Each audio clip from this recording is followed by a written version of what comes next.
Hi guys, today's video is going to be my first proper project pan.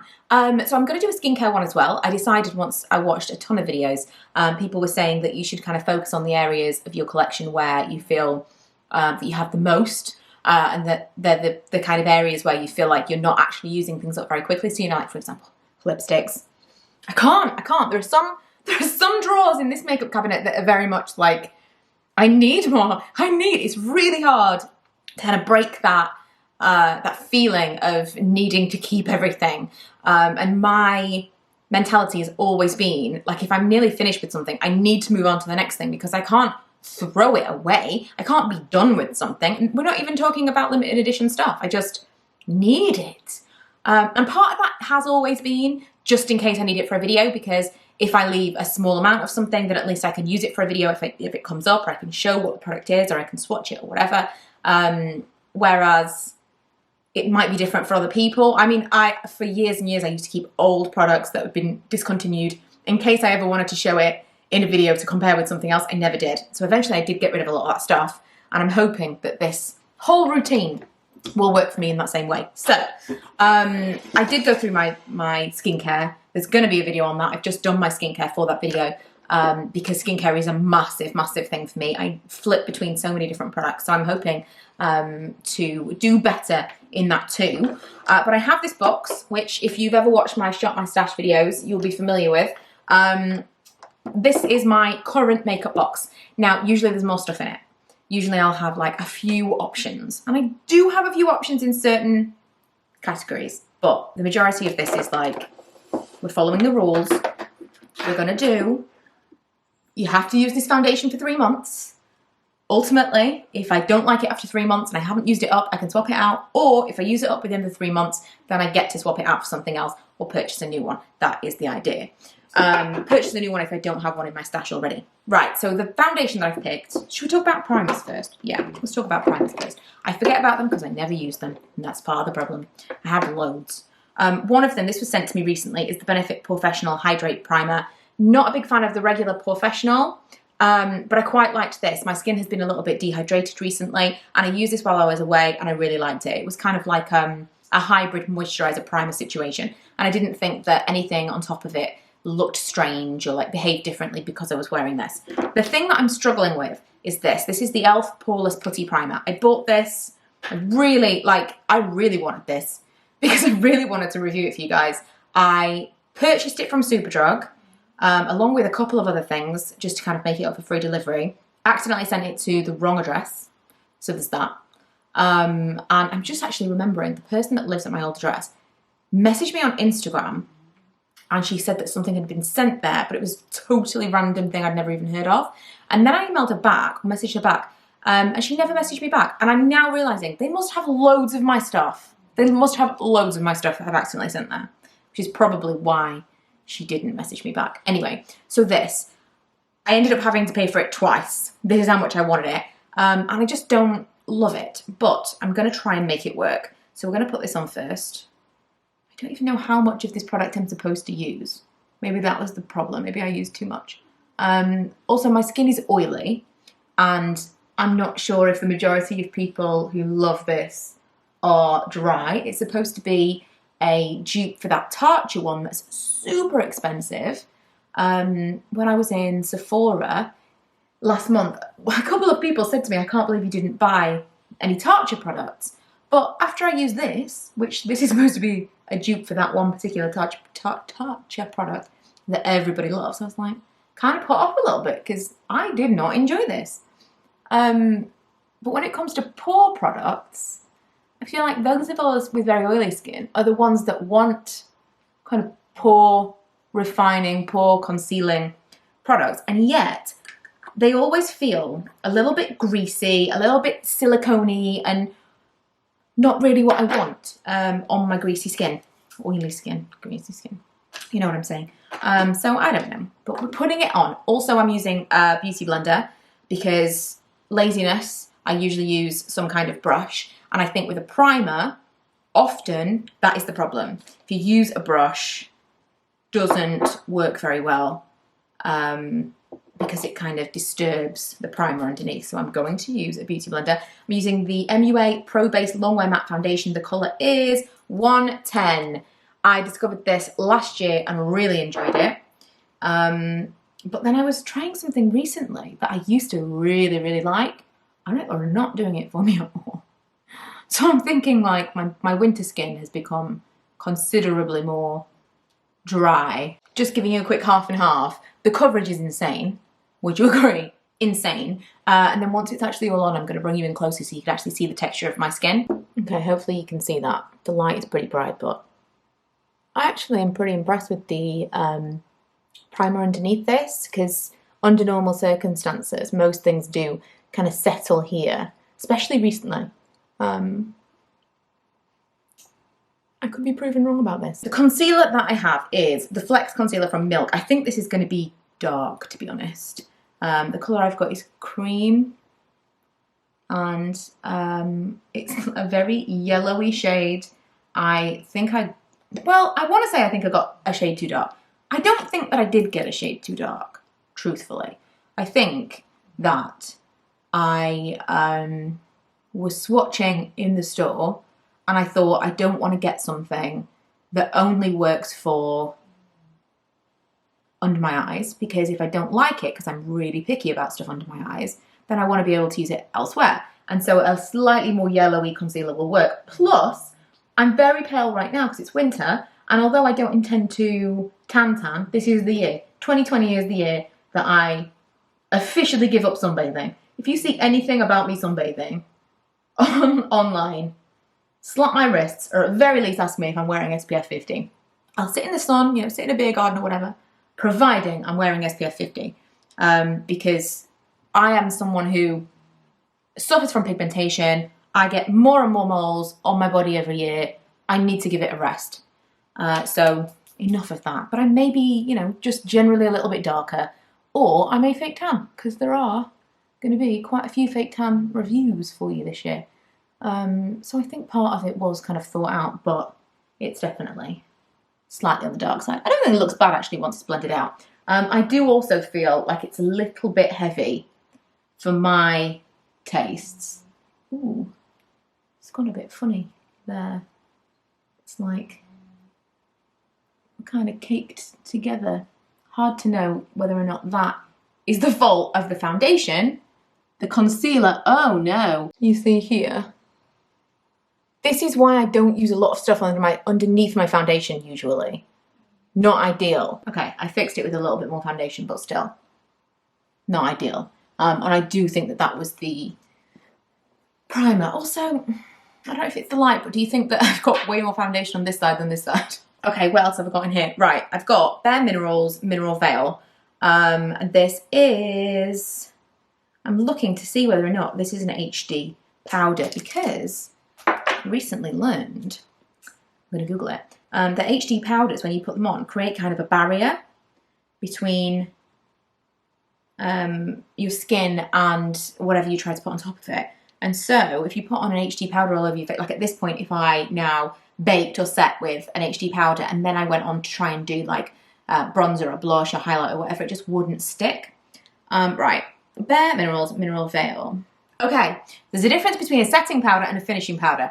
Most people use the name setting powder and finishing powder interchangeably, but they are distinct products that can even work well together. It just depends on what you're looking for. A setting powder is applied after foundation and before your makeup, and its purpose is to absorb excess oil. Finishing powder is meant to be applied after your makeup, and its purpose is to lock your foundation in place while providing a subtle blur of pores, wrinkles, and fine lines. It says mineral veil powder can be used both ways. So I'm going to, which I tend to do anyway, now, I'm going to just apply it a small amount down here, down my T-zone, slightly here. I'm like mapping it out like I'm not about to show you exactly what I'm going to do. But especially kind of just the inner corners of my eyes. I don't want powder anywhere else because fine lines.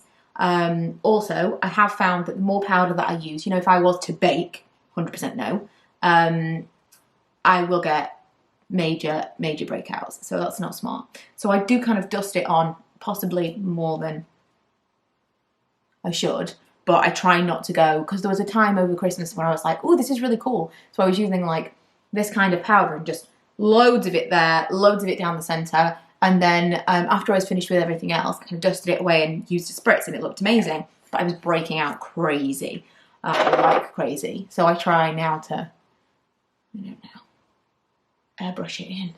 Airbrush it in. Right, so that is my powder. Should we zoom out a little bit? I think you're a little bit too close to my face. Thanks. I did. Right, I've got an eyeshadow primer. This is the NYX Proof It, and I think I'm almost out of this anyway. I think this is a bit of a cheat because I don't think I've really got very much left of this. And I would like to buy a different one because the only other one I've got is the Revlon Colour Stay, and I don't think I'm a fan. I mean, I suppose in the interest of this, once I'm done with that, once I'm done with this, I should move on to that and try and make it work.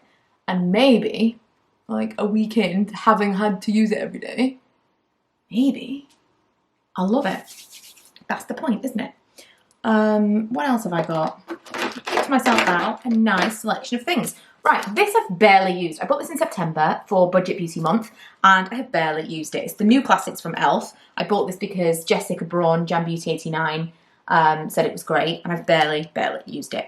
Would you guys be interested in a, like 4 looks with this palette? You know, like I did with the Naked palette? Would you guys be interested in that?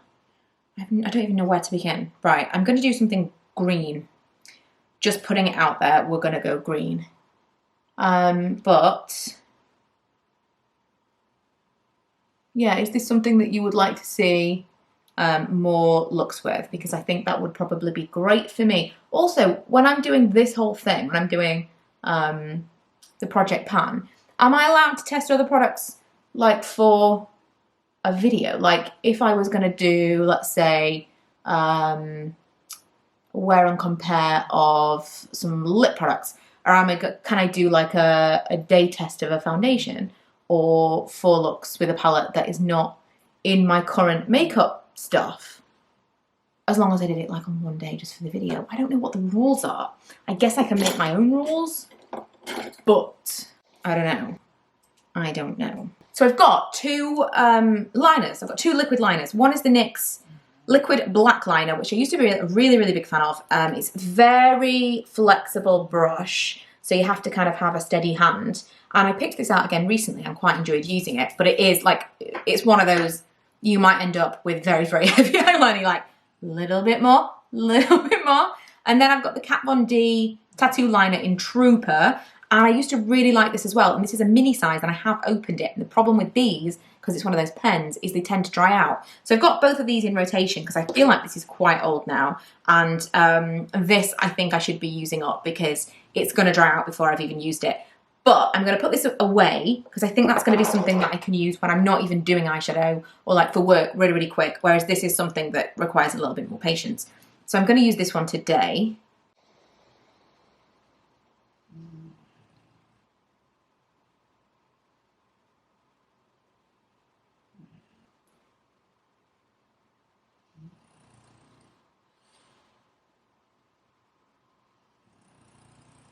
That is a miracle, and I'll never be able to create it on the other side. Not bad. I'm happy with that. I'm happy with that. Right, now, what else have I got? I've got, oh, I realised the lip stuff I've got might not go with this green, but we'll see. I've got a blush and I've got a highlight. I'm going to do the blush first. That is this one from Topshop. It is a matte powder blush in Heads Up, and I bought this when it was like 5 for £10 or something over Christmas. So whether or not Topshop is going, like it's going to be discontinued, Topshop makeup, I don't know. But I used this yesterday and I really liked it. And I don't tend to like find blushes that I'm really excited about. I don't tend to be like, ooh, but I really did like this blush. I think possibly because if I was going to wear, like this is quite a bold colour for me.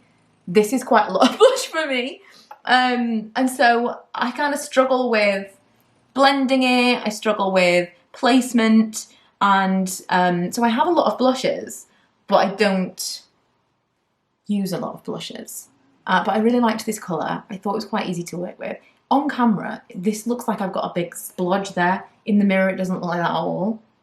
This is no problem with blushes. And the highlight that I've got is the Fenty Beauty Kilowatt, and it's lightning dust and fire crystal. And lightning dust, I've barely used fire crystal. Lightning dust is this one. It's a really nice kind of, it's like a dim light from Hourglass, but like pow. So just a kind of sheeny, metallic-y something. And I put it on with, I've talked about this before, I put it on with like a dense buffing kind of brush. And I put it from here and kind of buff it onto my skin. Oh, look how beautiful that is. In a very intentional way. I kind of place it where I want it. And a couple of people have said, when I've mentioned this, that would like move their foundation. I get that. It depends on the foundation that you're using and all that stuff. I would say that today I was kind of waiting to see whether or not that would have a problem, you know, because I've got that silicone primer underneath and it doesn't seem to be a problem at all. I'm also going to do slightly on my nose because I feel particularly matte. Thanks to all that powder. Oh, it's pretty. It's pretty. And before I do my... Oh, mascara. We didn't even do mascara. I was going to say, this is obviously my Lash Sensational by Maybelline. I'm going to use this one up because I feel like we're getting there. And then I'm going to make myself use one of the many others I have in my drawer before I buy another one of these. Yeah, I have my setting spray, so I'm going to do that. And then I'm going to decide what I'm going to do lips-wise. Because I have a couple of options, but I really want to stick to them. I really want to make myself use these options, like, constantly. Because lips are one of the things that I just don't think I'm ever going to use lipstick up. Setting spray. Morphe Continuous Setting Mist. It's just the thing of dreams. When I was breaking out over Christmas, because I was doing all the powder and I didn't realise that's what it was, I was really scared it was this that was breaking me out, because this is the favourite. It's probably like if I had to choose one product that I discovered last year in terms of makeup and beauty, it would be this. And I was very towards the end, but people kept telling me it was amazing. The thing that put me off was the price. I think it's £15, I want to say. And because it's an aerosol, I thought it would run out really quickly, but it doesn't. And it is magic. Absolute magic. If everything else you own is very, very affordable and you're thinking of like splurging on one item, make it this. Make it this because it will make everything else look nicer. I promise. It is like if I was going to get married, if I was asked by my friend about makeup for weddings, that 100% that, 100%. Right. So I've got a couple of options. One is just not going to work. One is the Plan, and I forgot about that when I did the eyes. But one is the Elizabeth Arden Crayon in Crimson, which is a nice, although I haven't got a pencil sharpener anyway, so we couldn't have done this. But it's a nice kind of brick red. And then I've got this Comfort Matte from Urban Decay in Hitchhike, which is almost an identical colour to the lip liner. It's crazy. Really, really love this colour. But it's not going to go with this. So the other thing that I've got in here, which I have hardly ever used, partly because of the colour, and I never reach for it, is this Bobbi Brown Extra Lip Tint, and the colour is Bare Blackberry. So it is basically like a tinted lip balm in a dark, purpley, red kind of colour. And I never reach for it because it's like a purple lipstick, but it's not really, is it? It's just kind of like a glossy balm, a little bit of colour. I would say my lips right now are not in peak condition. They are a little bit dry and it is kind of clinging a little bit there, but I think it's pretty. And if you're not into proper lipsticks and stuff, it's a nice thing. Obviously expensive. It was sent to me, but need to use it up. Sometimes when I take my hair out of a bubble, it looks really nice. And then others, I've got like this Shakira mane. Okay. I think I've like somewhat made it work. So this is everything that is in. Have I missed anything? No. This is everything that is in my current makeup stash. You can expect to see more of all of these products over the next 3 months or as I use them up. Like I say, I'm not 100% sure on the little details where I want to try something out specifically for a video. I want to do like a palette thing or a foundation or whatever. Let me know, those of you who watch these kind of videos all the time, because I am brand new to this whole idea. I just, honest to God, I'd never even watched a Project Pan video until like 2 weeks ago. So if you've got a little bit more experience than me, and given that my kind of job on YouTube, let me know kind of what slight amendments I could make to my rules to allow for that. But otherwise, I'm really excited about this. I think it's gonna It's going to breathe new life into my current collection. It's also going to force me to break the cycle of immediately judging something and moving on to something else. And hopefully, a little bit like with the empties, because if you watch my empties, how often do I have an actual makeup empty? Very, very rarely. It's going to force me to actually use up a product. And everyone loves an empties video because once you've used up a product, that's when you've got a real idea of whether or not you liked it, how it really worked. And that never happens for makeup. I have it for a long time, but I may not have actually used it all that much. It feels like I've used it a lot, but how often do I use something up? Never. So I think it's going to be good. And I would love to hear from those of you who are doing it as well. I'm using the hashtag TeamProjectPan2020. There are a couple of girls that started this and loads of people that follow it and use it as well. So if you look at the hashtag at the bottom of this video on the title, you can click that hashtag and you can find other people that are doing the same thing. I had no idea hashtags were a thing on YouTube. I swear, I'm like a dinosaur. 10 years and I don't know anything about the platform at all. Yeah, hopefully this is something you're excited to see more of. Hopefully you enjoyed this video. If you did, don't forget to subscribe and I will see you guys next time. Bye.